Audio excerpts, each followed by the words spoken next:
which is related to the actually peak parts that we have here, the preserved ones.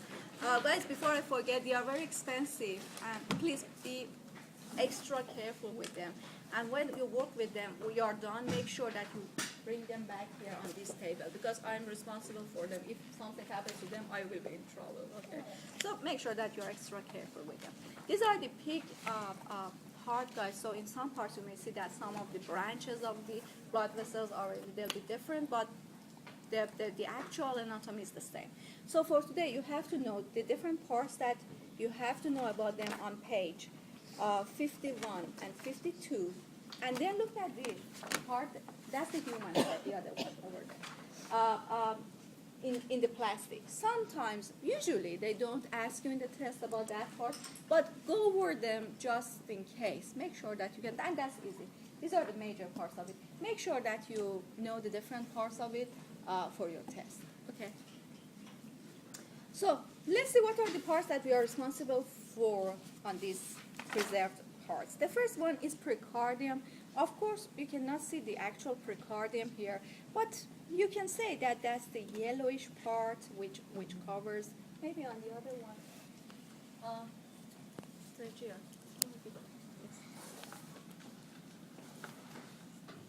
Thank you. On this one, you can see a part of it which consists of the adipose tissue. It's the yellowish part that you have here. This is precardium. You guys know that the precardium consists of some layers, right? It consists of the fibrous serous, and the serous consists of visceral and parietal precardium, right? Here, the yellowish thing here is the whole precardium that you have here. And then you can say that the shiny layer, which, can you see this shiny layer on the surface of the heart? You can see that the shiny part actually is epicardium or visceral precardium. That's the shiny layer, the very thin one, which covers the surface. It's peeled a little bit here, but you don't peel it. The shiny part which covers the surface of the heart. Then you have the next layer of your heart wall, which is called myocardium. What do you have in myocardium? The brownish part is what? Consists of what, Andrew? Cardiac muscles. Cardiac muscle. So Sergio saved you. So this is so the myocardium is the muscle part. It consists of the cardiac muscle that you can see here. All the way here and here you have the myocardium. So if they put the pointer somewhere here and ask you about the layer, you will say that this is myocardium. And where is endocardium? The layer that you have inside the chambers. So if they put the pointer somewhere inside the chambers and ask you about the layer, the answer will be that this is endocardium. Endocardium is a very thin layer of the squamous cell which covers the surface of the cavities, right? Then you have the aorta. Where is your aorta? Which one is the aorta? This one. Very good. This is aorta, but look, because this is peaks, unlike the humans, it has just 2 branches instead of 3 branches that you have on the aortic arch. On the human, on the aortic arch, you have 3, but here you have 2. Okay, so don't ask me that where is the third one. It's absent because this is peaks, right? So aorta is the big guy here, which, of course, which comes out from the left ventricle here. Right? Then you need to know where is the vena cava. What is vena cava? Vena cava, you have 2, right? Superior and inferior vena cava. Here on these models, you can see just one of those here, which is superior vena cava. That's why here it says just vena cava. It doesn't say superior and inferior, because in many of the hearts, preserved hearts that we have here, the inferior vena cava is cut and you cannot see it. So that one on the top, which is collapsed, the clue is that the lumen of the vena cava is completely collapsed. Can you see it?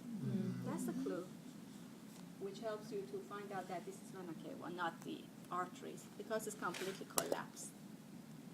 This one here.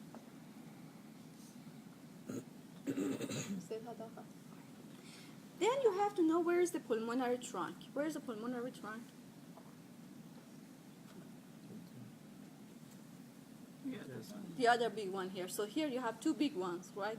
This big one with the branches is aorta, and the other one is pulmonary trunk with pulmonary arteries here. And if you compare this preserved, hearts to the heart models that you have, it helps you. That's the same thing, guys. In the test, don't make yourself confused. You have two big things here. That one with the branches is aorta. The other one, which comes around it, is pulmonary trunk.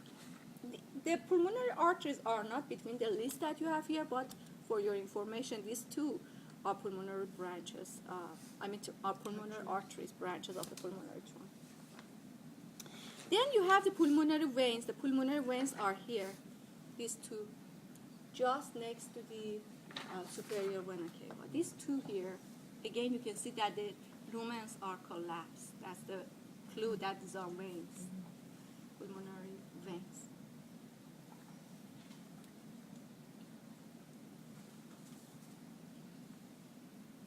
Any questions?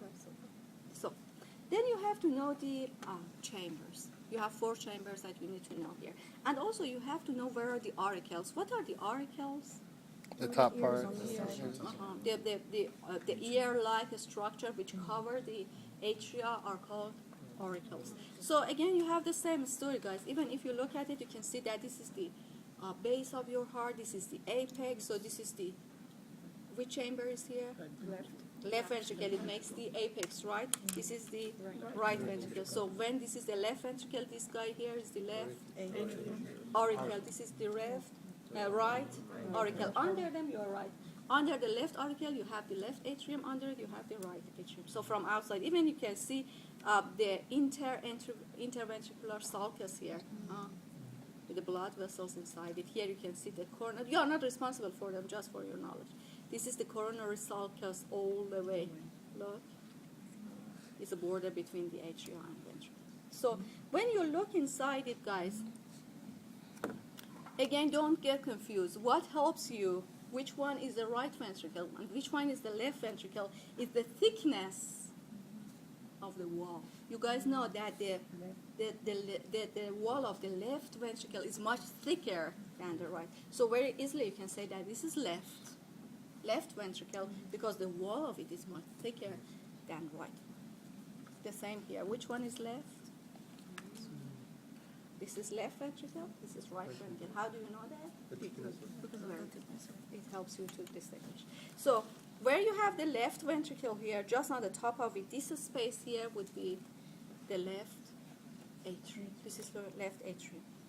On the complete heart, it's covered by the auricle, but it's here. This is right ventricle, so this guy here is the Left atrium. right atrium. Right atrium. Then you have to know the interventricular septum. That's easy. That's the septum that you have between the right and left ventricle. Here is the septum. And it's the same here. Interventricular septum. Then you need to know the valves. So when you know the chambers, the valves are easy. This is which one? Tricuspid. How do you know that this is tricuspid? Because it's between. Because it's between the right ventricle and right atrium. The other one here is the bicuspid because it's between the left ventricle and the left atrium, right? And then you guys know that connected to the valves here, to the valve to the cusp of the valves, you have the cord-like structures here, right? These cord-like structures are called 10-day coordinate. Chordotyndini. Chordotyndini are the cords which are connected to the valves. These are chordotyndini. And the muscles which are connected to this chordotyndini here, these are called capillary muscles. So the muscles that you can see inside, the clue is that they are connected to the chordotyndini. These are called capillary muscles. Can you see that? Not here. Here, that in this, that's the But here you have better ones. Look, these are the papillary muscles. They are connected to the chordotyndini. And then aortic and pulmonary semilunar valves. Where are they located, guys? Aortic valve, my baby knows. And pulmonary, because you cannot see the beginning of the pulmonary trunk and aorta here, but you know the location. You know that pulmonary trunk comes out from which chamber? Right ventricle. the other one, I mean the aorta comes out from the Left. so if they ask you about the location, I mean they may ask you about the location because you cannot see the actual ones, right? You know that the location for the pulmonary trunk is somewhere here inside the right ventricle, because inside the right ventricle you have the beginning of the pulmonary trunk. And the location of the aortic valve will be somewhere inside the left ventricle where the aorta starts. That's all you need to know here, the locations. And you guys know that there is a structure which is called moderate band, and you have moderate band just where? In which chamber? In the right ventricle. Very good, Afwa. This is your moderate band. Can you see it, Afwa? That's your award for remembering. You can see it. This is the moderate band. You can see that's the horizontal cord which comes from one part to the other part of the right ventricle. Inside it, can you see this cord inside the right ventricle? Right. I will.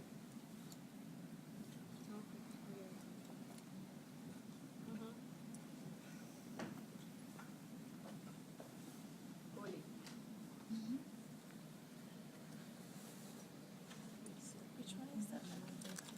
Inside it, can you see this cord? Oh, okay. The right one. The white. Kyongo, I don't know which one it is the cord that you have inside. Oh. Are you happy? Yeah. Thank you. Guys, Laura, guys, you can see. That's the whitish cord-like structure, the horizontal one, which connects the two parts of the right ventricle together. This is the moderate one. So that's all you need to know on these preserved parts. Make sure that you can find them. Usually during the test, you have a couple of questions about those.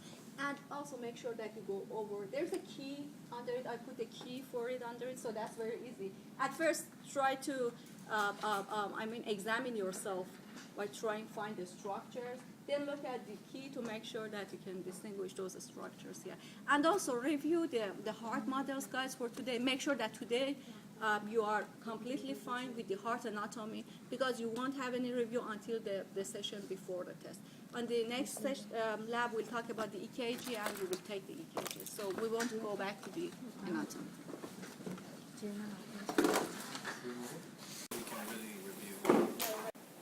Okay, so for the left atrium, it's going to be this one right here, and this hole's right here.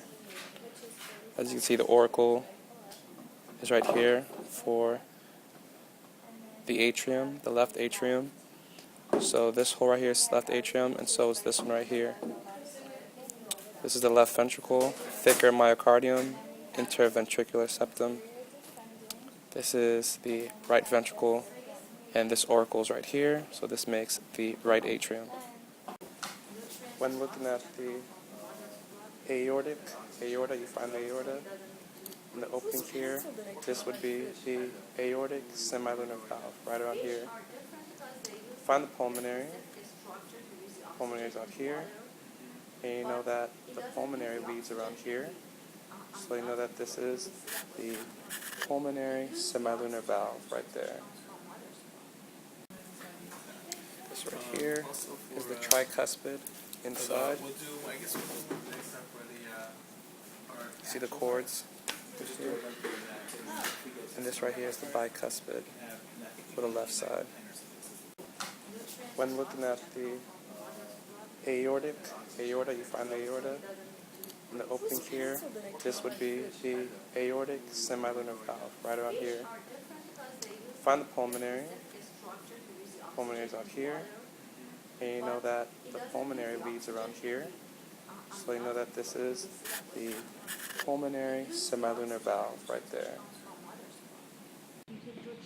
On the test, they'll ask us for location of the aorta. Aortic semilunar valve is right here. Location for the pulmonary valve is located within here. That cord, that light cord in there, that is called the moderator band. Moderator band within there. It's hard to see, but you can see it all there. So again, aortic semilunar valve. It's hard to see on the test. It's better to see on the plastic model. And right here is the pulmonary semilunar valve. and this is the moderator band within it. Okay, in the model, it's hard to see the aortic semilunar valve. So what you do is you find the aorta here, and the semilunar valve, which is hard to see in the model, would be around there. And for the pulmonary semilunar valve, you find the pulmonary entrance, and you know that it's right here, pulmonary semilunar valve. Part of the lab test. Are you listening to me? You don't need to film it because it's just about the test. So in the lab test, guys, you do not have the EKG, okay? But in the lecture that you have on Tuesday, I will ask you about the waves, the graphs that you have there, and any of them represent what, right? So make sure that for the lecture you know it, but for the lab you are not responsible for what we have to do. Dixon, how are you? Are you fine? Yeah. Okay, good. We just got worried for you because you are always number one in this class. So today we just do the EKG. So as per, tell me, what is the EKG? Electrocardiogram. What is electrocardiogram? What is electrocardiograph? Which one is activity? Electrocardiogram is a graph, is a record that you have. Electrocardiograph is the instrument that now you have there, right? So why do we need to take the EKG or ECG or electrocardiogram? What's the usage of it? Just to find out the electrical activity. Very good. It means that inside your heart you have the cells which are called autorhythmicity cells, and these cells automatically make the action potential, make the electrical currents in your heart, and that's why you have the continuous beat of your heart during your life, right? So who is the pacemaker in your heart? SA node. So it means that the production of SA node starts in the SA node. From the SA node, the action potential goes where? From AV node, AV bundle. From AV bundle, right and left bundle branches. From right and left bundle branches to where, Marianne? Purkinje fibers. So you have the action potential in all parts of your heart. You have the electrical currents in all parts of your heart, which will lead to the contraction of the muscle. So by the electrocardiography, by making ECG or EKG, we record this activity of the heart, of electrical activity of the heart. So if there is something abnormal in it, we have different stories, many, long stories about the abnormalities. We are not going to talk about the abnormalities. At this level, in this course, we just need to know what are the normal graphs and the waves that we have in the EKG. So if you guys remember, we had the first wave in the EKG is the wave which is called P wave. P wave shows what to you? Depolarization of the atria. Atrial depolarization. What does it mean, depolarization? Which ion channels open? Sodium ion channels open. So when you have the atrial depolarization, very soon you will have what? Contraction of the atrium, which is called atrial systole, right? So when you have the P wave, it means that in the atrium you have atrial depolarization, and very soon you will have atrial systole or contraction, right? Then you have the complex. What's the complex? QRS. Q is the slow downward. It's this small downward wave. Then you have a long triangular one, and again you have a downward. We call it QRS complex. What does it show to you? Ventricular depolarization. Very soon after ventricular depolarization, you have ventricular systole. The next wave, which is the upward wave, as a dome-shaped wave, is called T wave. What does it show to you? Ventricular repolarization. So where is atrial repolarization? It's masked by the QRS complex. It's present, but you cannot see it in the ECG or the EKG that you have. And T-wave shows you ventricular repolarization, where soon after it you will have ventricular.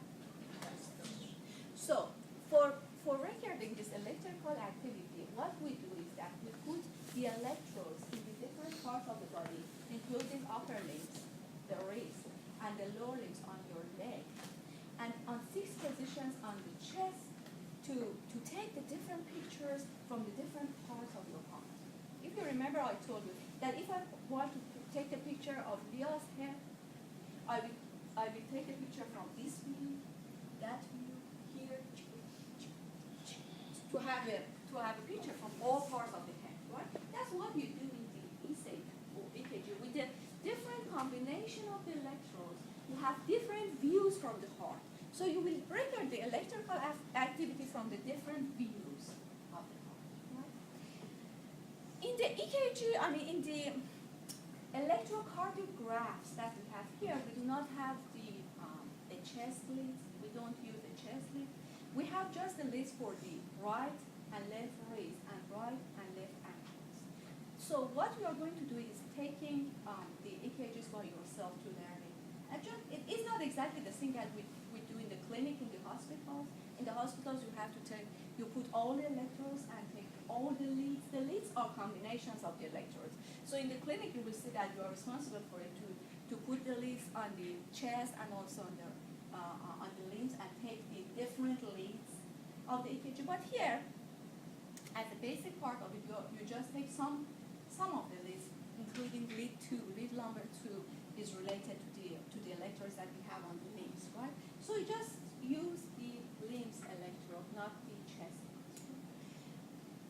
What you have on the monitor of your computer is where you are going to take the EKG.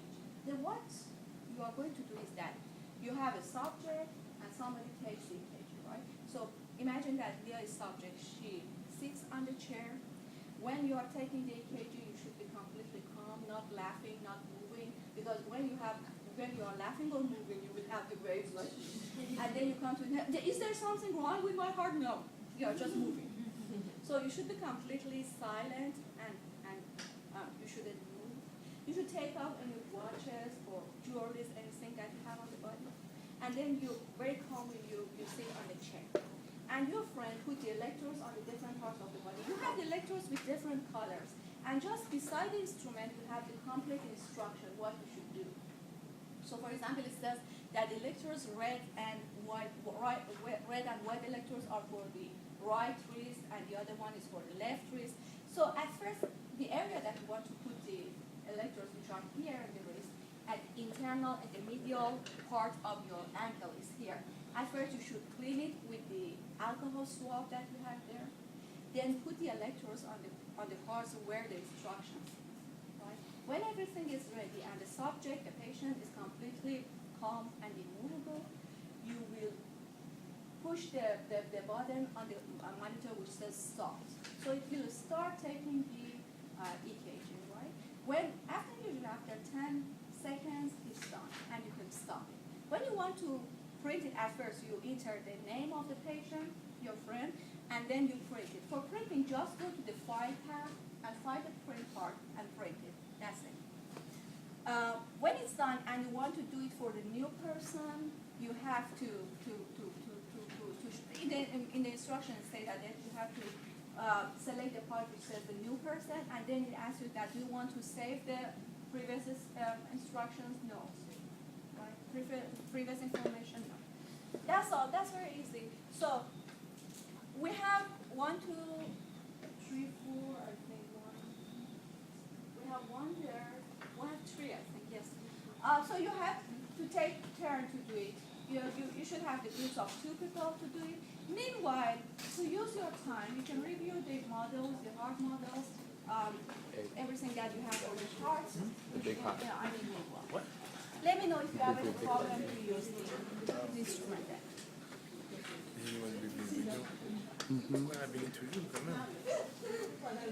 No, keep it on then.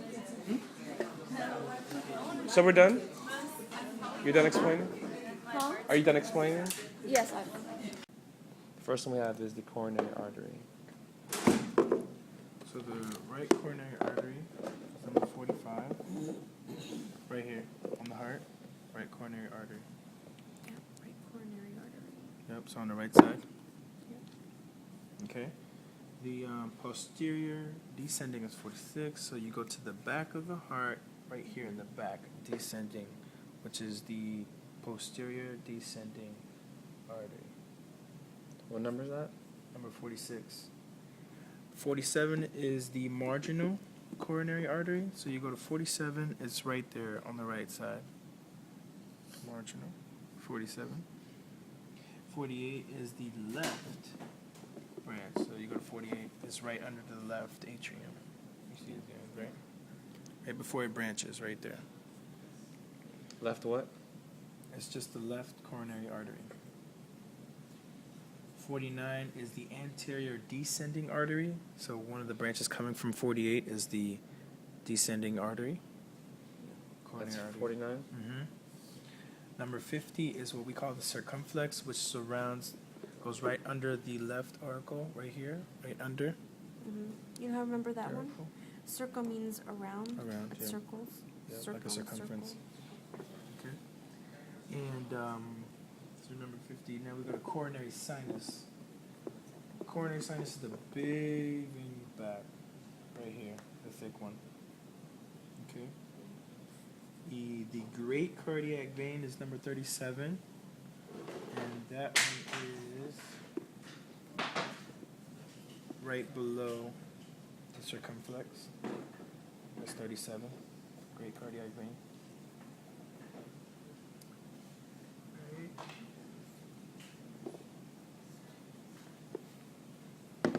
So we got the, now we're at the valves.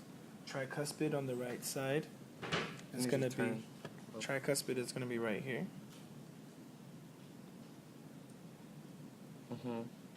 Okay. And the left side, we have the bicuspid, which is right here.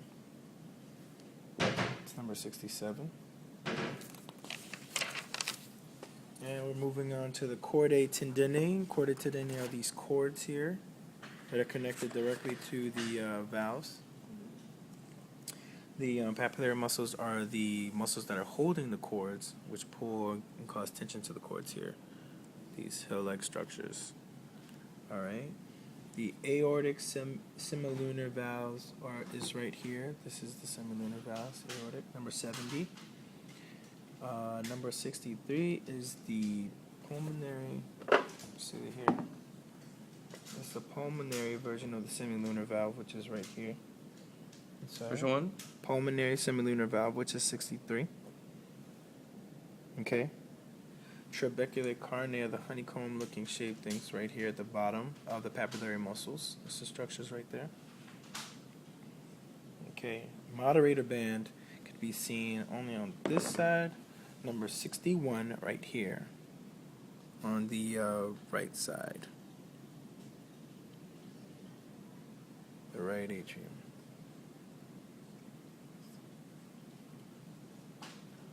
Okay. Okay. And as far as the embryonic remnants, we have ducts, which is the first duct is called the ligamentum arterium, which is number 13, which is up here. Holds these two, holds the aortic arch and the pulmonary trunk together. And the fossal valves is number 54, which is here. Okay. And these valves, which used to be active, close after birth. Okay. And the SA node, which is number 73, is up here, right below the superior vena cava. And the AV node is on the inside, right here, number 74. And that's it. Cheers.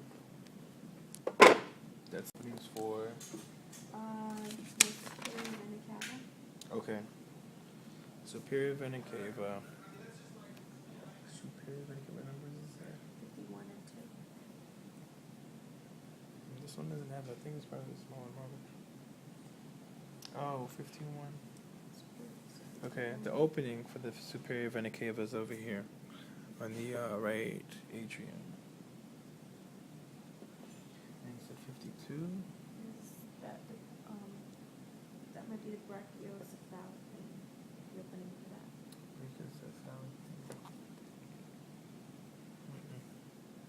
No, 52 is the inferior vena cava.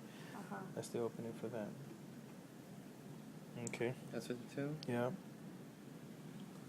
There was another openings. Oh, open area for pulmonary veins. Where are you guys reading this from? Right here. Page 49.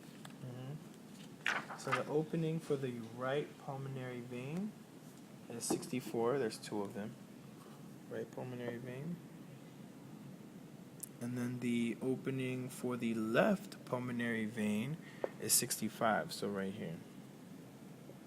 On the left atrium. Okay.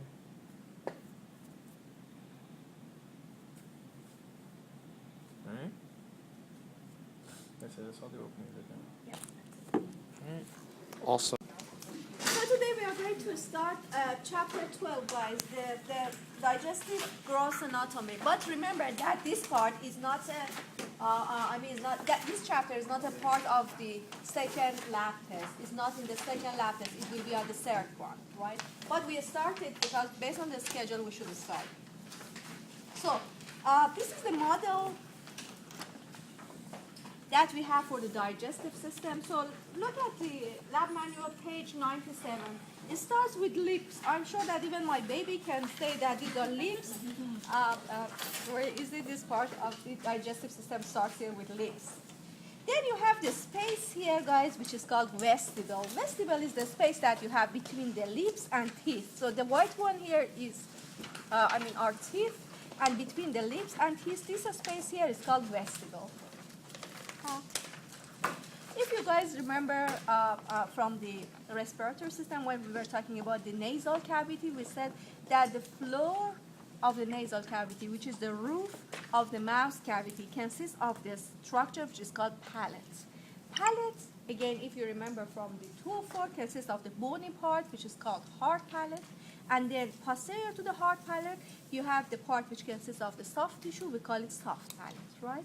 So this is your palate all the way. You have to know that the whitish part here, number 3 on it, is hard palate, which is the bony part.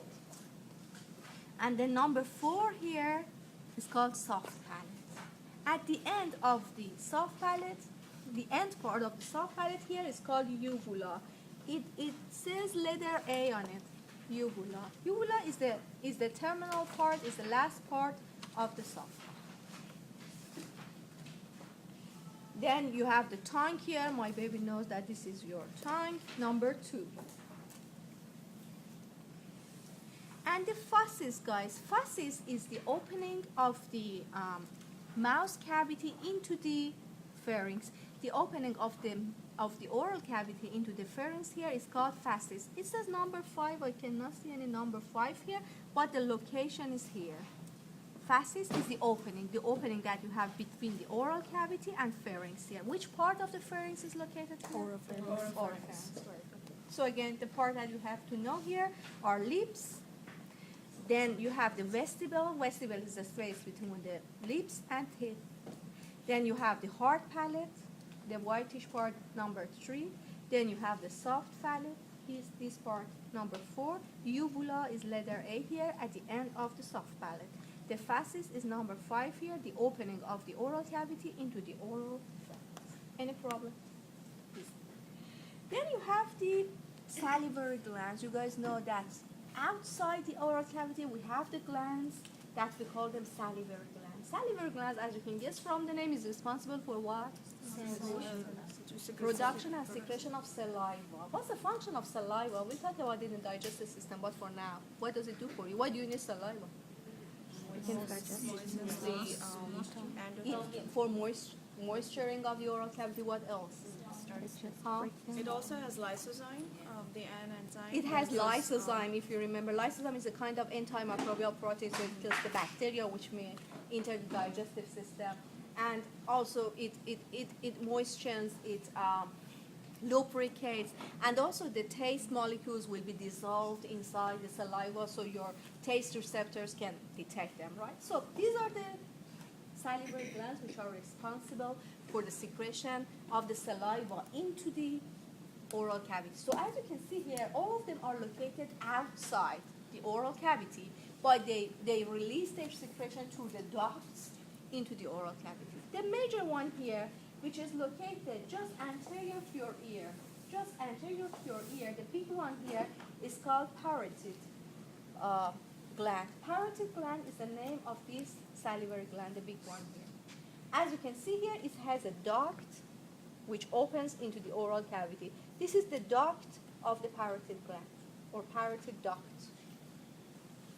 The duct here is connected to the parotid. So this is the parotid gland, and this is the parotid duct, which opens into the oral cavity.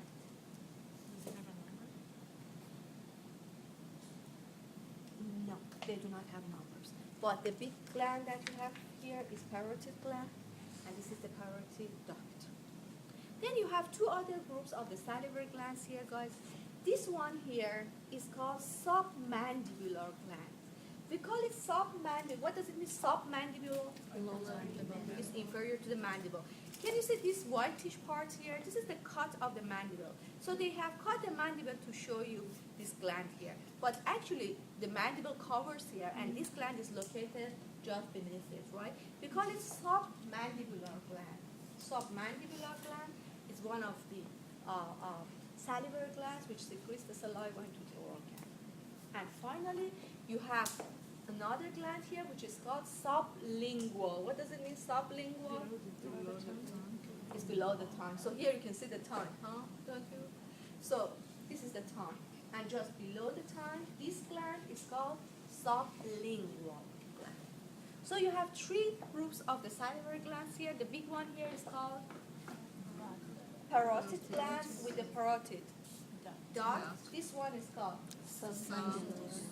submandibular. This one is called sublingual. So this is the only place that you have this. You can see these glands. On this model, you do not have it, but on the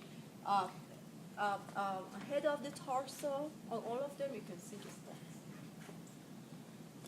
All right. The next part of the digestive system, guys, the next organs that you have here actually are your teeth. What's the function of the teeth? Chewing. So you will see that they do a part of the mechanical digestion. You will see that in the digestive system, we have mechanical digestion and we have the chemical digestion. In mechanical digestion, you break down the big molecule into the smaller ones, like what the teeth do.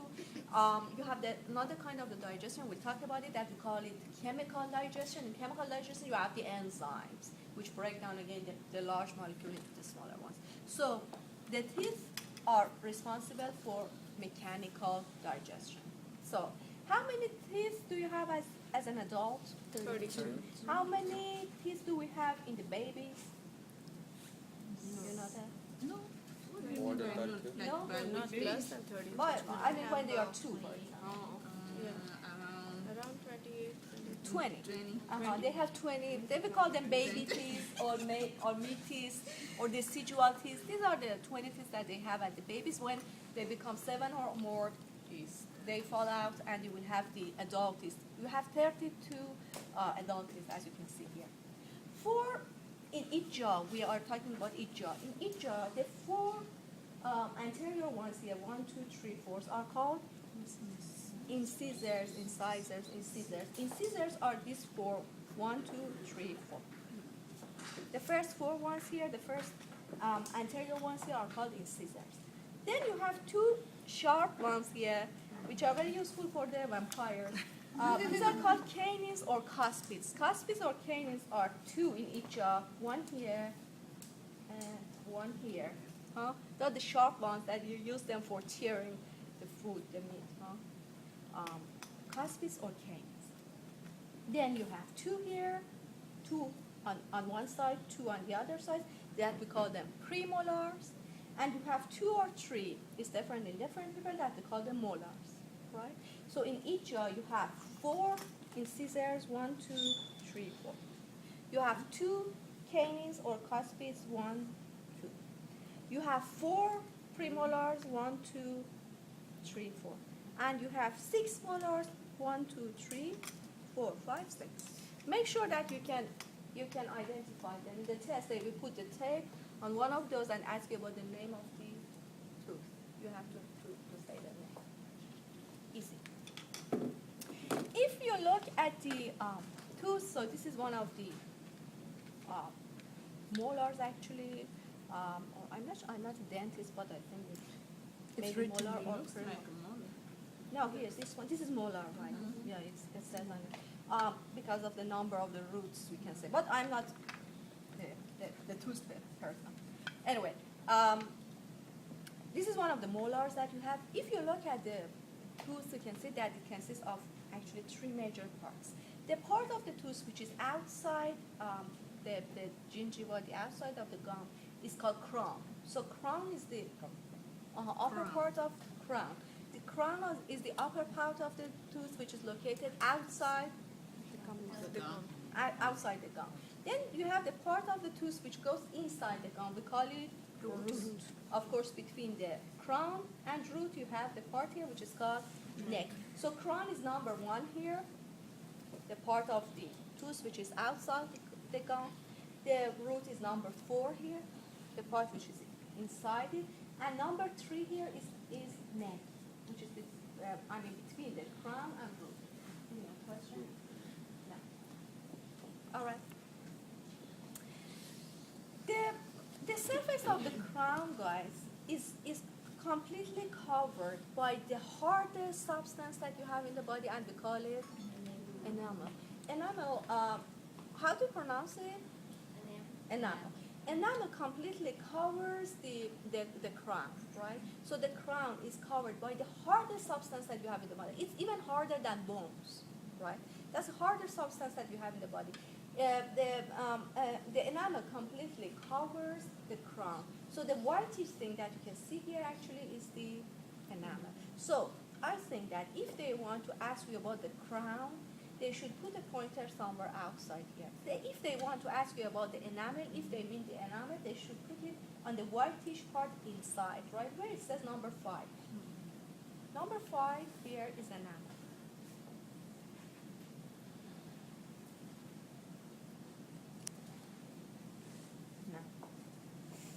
Most of the tooth, guys, consists of this beige, yellowish substance that you have here, and it's called dentin.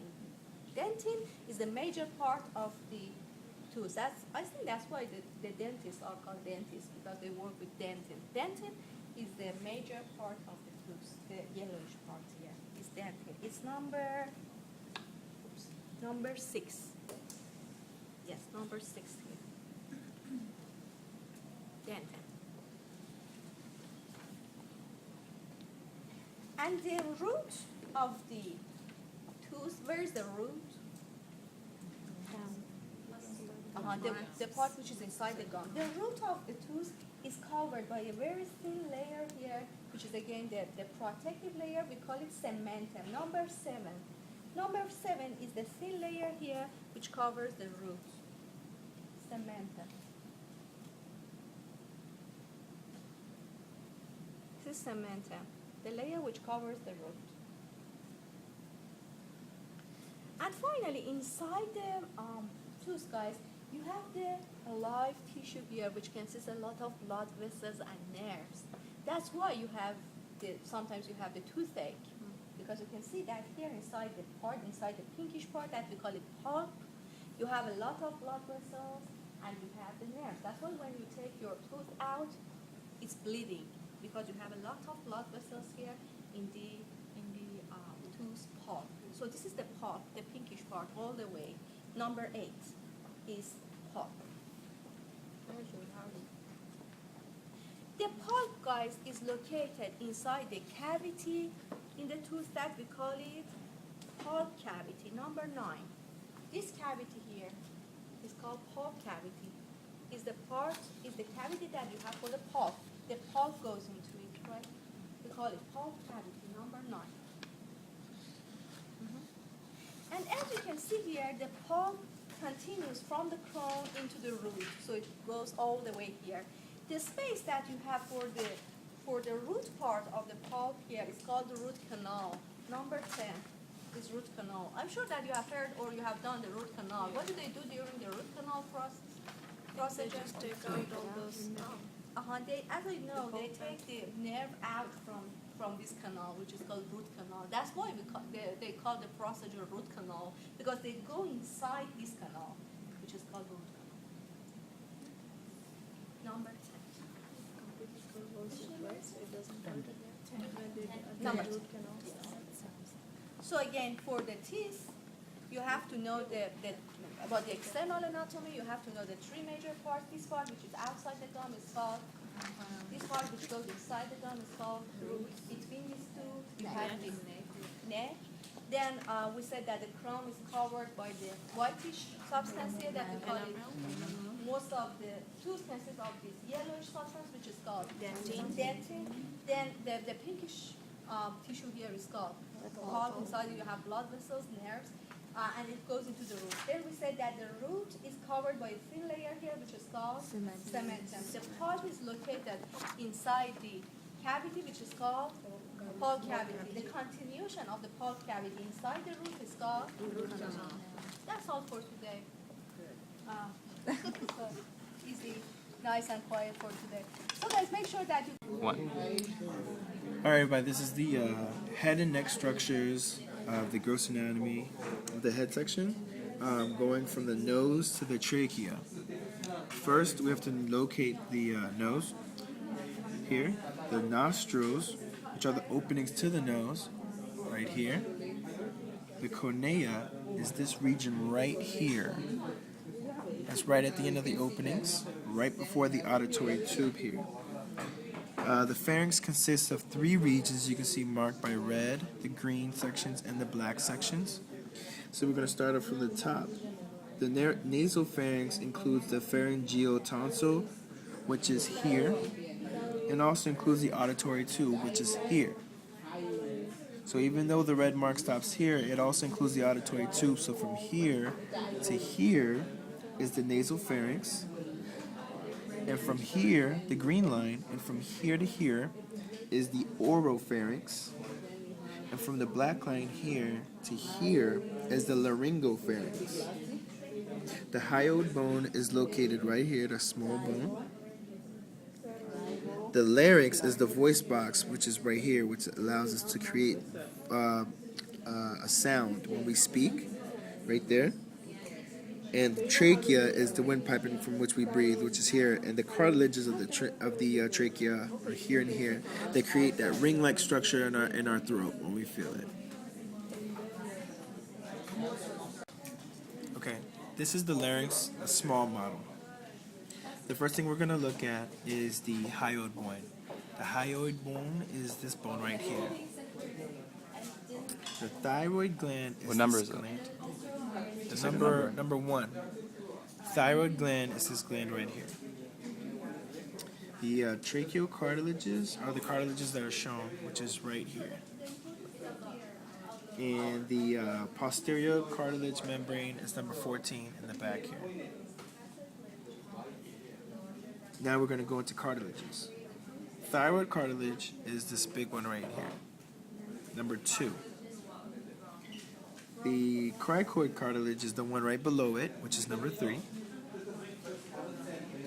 The arytenoid cartilage is number 4. Arytenoid, if you turn to the back, is right here.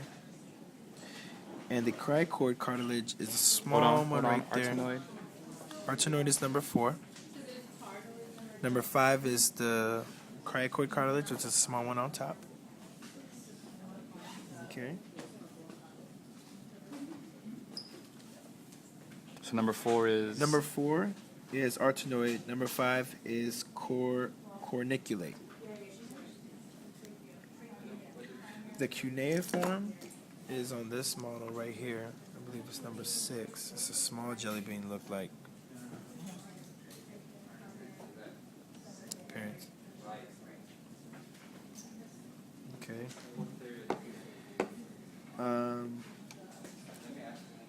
The epiglottic cartilage is number 23. The epiglottic cartilage, I believe you have to open up to find.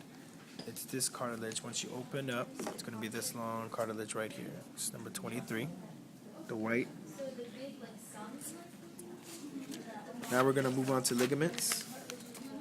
The ligaments that we have to worry about, 8 and 9 are actually the thyrohyoid ligaments. They connect 2 different pieces of the thyroid together. So 8 and 9 together, this whole thing are ligaments. And it's called the thyrohyoid ligaments. number 11 is the cricothyroid ligament right here, which connects the cricoid and the thyroid cartilages together. It's a small ligament right there. And the hypoepiglottic ligament is when you open. It's number 24 right here. It connects the hyoid and the epiglottic cartilage together, which right here creates number 24, which is that ligament right there. Number 20. You mean this one right? This one right there. 24. Number 25 is the thyroid epiglottic ligament, which is right here. It connects the epiglottic and the thyroid cartilages together, so that's that ligament right there. Okay. And number 15, now we're going to move on to muscles now. Number 15 is this big muscle. It's called the thyroid muscle. Connects the thyroid cartilage and the hyoid bone together. Big muscle right here. Thyroid muscle. Number 16 is the cricothyroid muscle, which is right below it. Cricothyroid muscle connects the thyroid cartilage and the cricocartilage together. So that's a cricothyroid muscle, number 16. Number 17 is the cricoid arytenoid muscle, which is in the back here. Cricoarytenoid muscle connects the cricoid cartilage and the arytenoid cartilage together. This big muscle. When you open it up, we're going to find the vocal folds. The first vocal fold is called the true vocal fold, and that is the number 28. True vocal fold. The false vocal fold is number 27, which is right above it. The superior. So true vocal fold, number 28, and false vocal fold, number 27. And remember, this is on the small larynx model. Thanks. That's it? That's it. So it starts here with the hyoid one, that's easy, that's this one here. Then the thyroid, this gland here. That's a thyroid gland. Thyroid gland. Okay. Then the tracheal cartilages are these rings here. These are tracheal cartilages. Posterior tracheal membrane is this membrane here. Okay. The big cartilage here all the way is thyroid cartilage. This is the cricoid cartilage. When you look at the posterior part, this one is number 4 is arytenoid cartilage. Number 5 on the top of it is carniculate. Cuneiform is just obvious on one of those models, the big ones that we have there. I will show you at the end. Cuneiform. Okay. Then epiglottic cartilage is inside it. This is epiglottic cartilage number 23. Okay. Then you have some ligaments. The ligaments are named based on the structures they connect together. It means that you have the thyroid ligament. The thyroid is located between the hyoid and thyroid. So this guy here, number 8 and 9, is thyroid. Cricothyroid.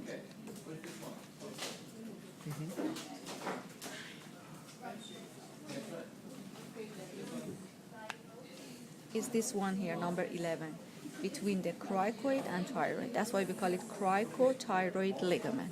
The other one is hyoepiglottic ligament, number 24. The other one is thyroepiglottic ligament, 25. You have a question?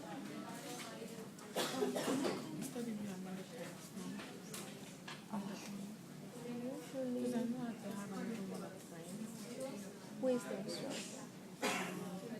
Is Dr. Alex there? Yeah. He doesn't know. He's not leaving out. I don't think so. I'm sorry. What else? The muscles. The muscles have the same story. So you have the thyroid muscle. This is the thyroid muscle, number 15. The other one is cricothyroid muscle, number 16. The other one is cricoarytenoid muscle, number 17. Cricoarytenoid. Then epiglottic fold is the fold that you have around the epiglottic cartilage. So this is the epiglottic cartilage. The fold, the border that you have here and here is called epiglottic fold. Okay, so the border behind 23 and 25, right? Then you have two vocal cords here inside the larynx. One of them is true, the other one is false. Number 28 here, the inferior one is true. Number 27 on the top is false So true for the vocal folds. for the vocal folds. So true is 28. 28, inferior one. Superior one, 27, is false. Okay.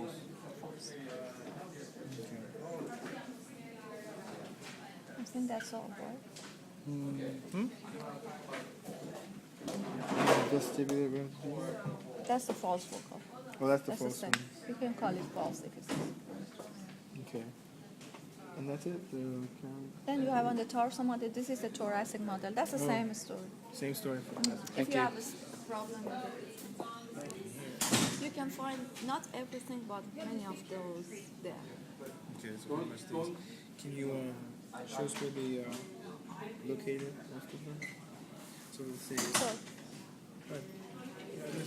so usually we have the trachea here, but that's okay. I can show you here. This is the hyoid bone. This is the thyroid cartilage. This is the trachea all the way. Then these are the primary bronchi, A and B are the primary bronchi. Then all other blue branches are secondary. All colored ones are tertiary. The same here. This is trachea. These are primary bronchi. All of those are secondary bronchi. And all these light blue things here are tertiary. Then the right line. You have to put them first. Where's the other one?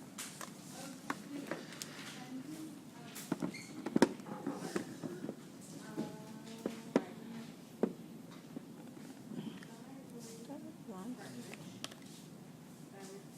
I think you had it right. This one is right. Okay. And the heart is in between, of course, right? So this, what does it want? The right line. So this is your right line. As you can see here, it has three lobes: superior, middle, and inferior lobes. This is your left line, superior. It has two lobes: superior lobe and inferior lobe. It doesn't have a. You said this is three parts. Does It this? has three lobes or three parts. It has two lobes or two parts. Okay. All the way here, this is your diaphragm. This is the diaphragm. Parietal pleura is the pleura. You cannot see it here, but on the big torso, the layer which covers the wall of the thoracic cavity is called parietal pleura. What else? Visceral pleura, of course, is the shiny layer which covers the surface of the lung itself. Then bronchos. So these are the bronchos.